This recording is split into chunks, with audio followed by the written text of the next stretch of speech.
Growing up as a kid in South London, you know, this was what I saw the rich people driving. If I went to the rich part of town and wandered about like the street urchin that I was. Well, I grew up in South London between the Elephant and Castle and Brixton, which is, for anybody that knows it, it's about as rough as it gets in South London. I was poor. I very quickly learned I was poor, and I realised that I didn't want to stay poor, and you know, however I was going to get out of it, I was going to get out of it. And I mean, I started work at 8 years old in a street market, wandering along the stalls and just asking the stall holders, would you like a cup of tea? And they'd give you the money, to a couple of shillings to go and buy their tea, and you'd come back with their tea, and they'd give you a penny or two for doing it. And then at 13 I started in construction, sweeping up, literally sweeping up the jobs. And you know, by the time I was 22 I'd grown into being a fully fledged partner in that company. I'm a great example of, at each different stage in my life, that overworking got me to the position I'm at. Brands Hatch, lined up on the starting grid. If you look at London, and on the very southern edge of London is the track called Brands Hatch. And as kids, you know, you'd always want to sneak in somewhere and see something and do something you wasn't supposed to do. And we used to sneak in there and watch them, you know, really serious racing from some serious world-class drivers. GT40, Brian Redman driving, was the winner. I've been lucky enough to drive many cars, but BMW, you really feel like you're driving the car, you're part of the car, you get something back from the car.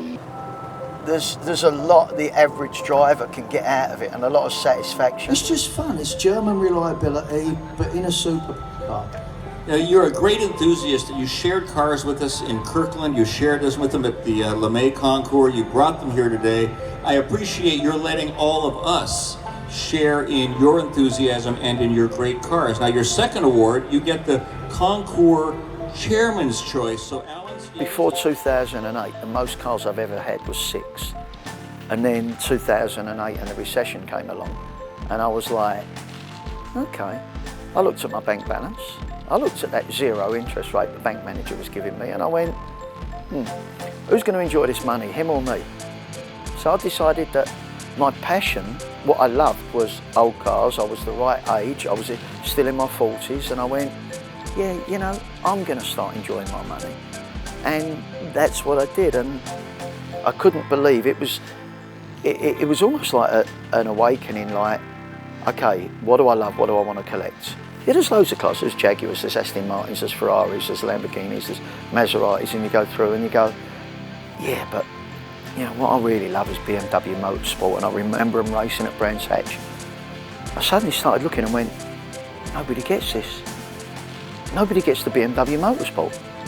And suddenly I was on my own, and some of the biggest collectors have all come up to me and said, yeah, I thought about doing that about 5 years ago or 10 years ago, Pete, and I go, thanks for not doing it. So we're in the pits at Laguna Seca. This is the first time out for all 3 of these cars. That's the JPS 635, the only Group A car for 100 years of BMW. That's the only rally CSL, factory rally CSL by BMW. And this is the first CSL to go to a racetrack. All my cars, all for the first time racing in America, and all for the first time since the day they stopped racing at top flight. So this won the championship in '75 and has never turned the wheel in anger since. The rally car last raced in '73 and has been missing since. And the JPS black car last turned the wheel in anger at the end of the '88 season. Anytime I buy a race car, or you know, anything that has significant history, I try to buy all the memorabilia connected around it. So, you know, there's Bill Auberline's race suit up there. I've got Johnny Cecotto's race suit. The word story has become dirty in the car world, a story car. But really, it's the story behind the car that I love, not just the car. The Z1, or Z1, as you guys call it, was originally owned by a guy called Matthew Harding in the UK. He was the original owner. He was the money behind Chelsea Football Club before the Russians. And Matthew Harding drove this to the heliport one evening and went to a night game of Chelsea Football Club. And on the way home in the helicopter, he crashed and died. And so this was left at the heliport, and I bought it off his business partner. And when I received the keys were actually over, 15, 18 years now. They've softened, but the actual ring for the key was inside the key there, and all this rubber was burnt and very sharp edges. Years of being in pockets now, it's not done it, but the keys were actually on him when he passed.